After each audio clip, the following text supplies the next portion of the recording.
When we identified that our own bylaws prevent capable members from serving, it's worth asking whether the current board composition bylaw still achieves its intended balance in today's brokerage environment.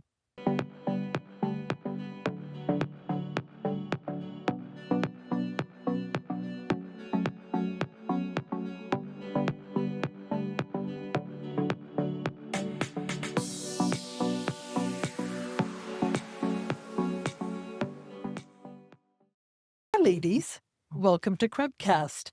Today's episode focuses on helping members understand a proposed bylaw change related to board composition that will be brought forward for a member vote at the upcoming AGM on April the 28th. Our goal is to walk through how this came forward, what the current bylaw states, what's being proposed, and what this means for members, so you can make an informed decision when it comes time to vote. Hi, I'm Mariangela Avila, Chair of the Governance Standing Committee. And I'm Shelagh Krause. I'm the Director Liaison for the Governance Standing Committee. So I'm not a voting member of that committee, but I'm there to support the process, provide context from the board level, and act as a link between the committee and the board of directors. This is being brought forward for members to weigh in on those considerations and decide what they feel is the right balance. Our role isn't to tell members what to think, it's to make sure that they understand what they're being asked to decide. And we hope that this episode increases member engagement in that vote coming up. Perfect. Thank you. So bylaw 6.4 currently states, at no time shall more than 2 directors from any one brokerage and no more than 3 directors from any one real estate franchise serve on the board. What are the proposed changes? Well, it relates specifically to the limit on how many directors can come from the same real estate brokerage, which is currently 2, and the same real estate franchise, which is currently 3. So the recommendation is to adjust that limit by increasing both by 1. So real estate franchise would be limited to 4 members and real estate brokerage would now be limited to 3 members.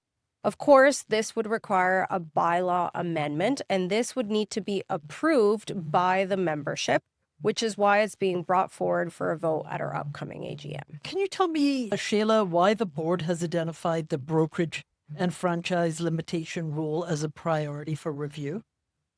Yeah, so this isn't a new issue. It's been discussed for many years, going back even as far as 2016, when I actually sat on the Governance Standing Committee as a member.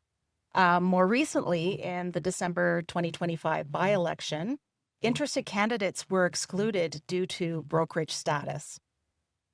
At the same time, we're trying to attract and retain qualified board volunteers. So when we identified that our own bylaws prevent capable members from serving, it's worth asking whether the current board composition bylaw still achieves its intended balance in today's brokerage environment. Right. Can you help me understand what do you mean by balance? Well, the current rules are there for a good reason. They help prevent a concentration of influence at the board table, but at the same time, they can also limit the pool of eligible candidates in certain situations. So the balance is between maintaining those safeguards, allowing for a variety of brokerage representation at the board table, but also ensuring that members have access to a strong and qualified group of candidates to choose from. Thank you for the clarification. I appreciate that. Mariangela, in what ways could the proposed changes support a more open and equitable election process? Our brokerage models have changed so much over the last couple of years. So this approach would shift eligibility away from organizational affiliation and more towards individual merit, as demonstrated by voter candidate support, which is our current process. So by doing this, the changes would allow more people to run for a director role. That sounds great.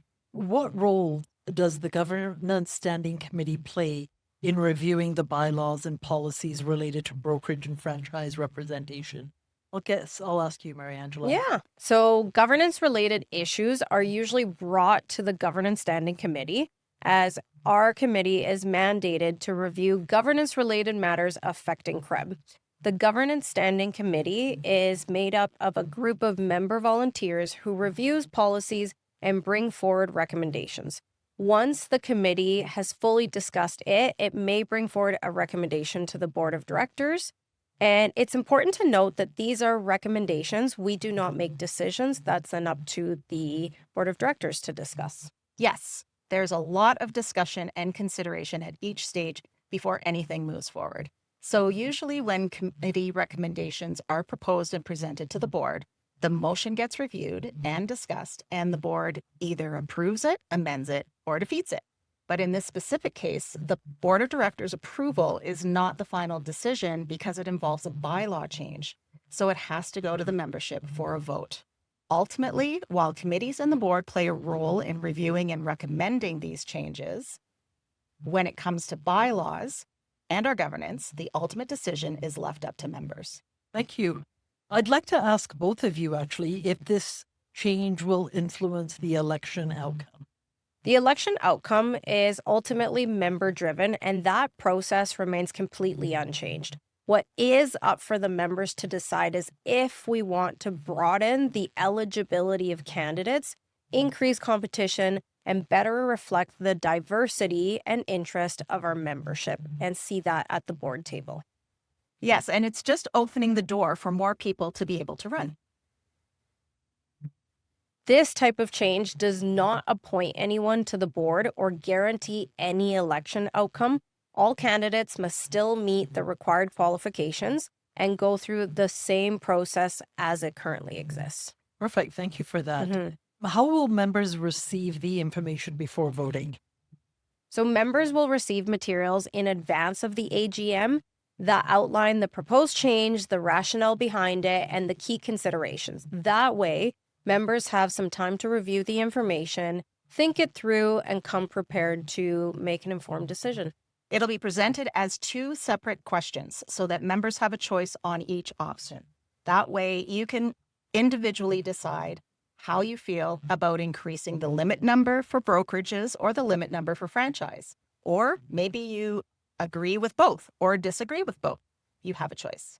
So our goal coming here was to bring awareness to this upcoming vote at the AGM, increase the understanding of what's being considered and why, and increase hopefully member engagement and attendance so that we can have a good source of our membership make this vote. Yeah. Yeah. And it's being held here at CREB. So that makes it convenient. We've got great parking. We have lovely coffee. Room for everybody. And room for everybody. Yeah. Thank you. Thank you both for helping walk through the process and the considerations behind it. Members will receive the AGM agenda and materials ahead of time. So please take the time to review them, and we encourage everyone to attend and participate in the vote. We hope to see you in person or online on April the 28th.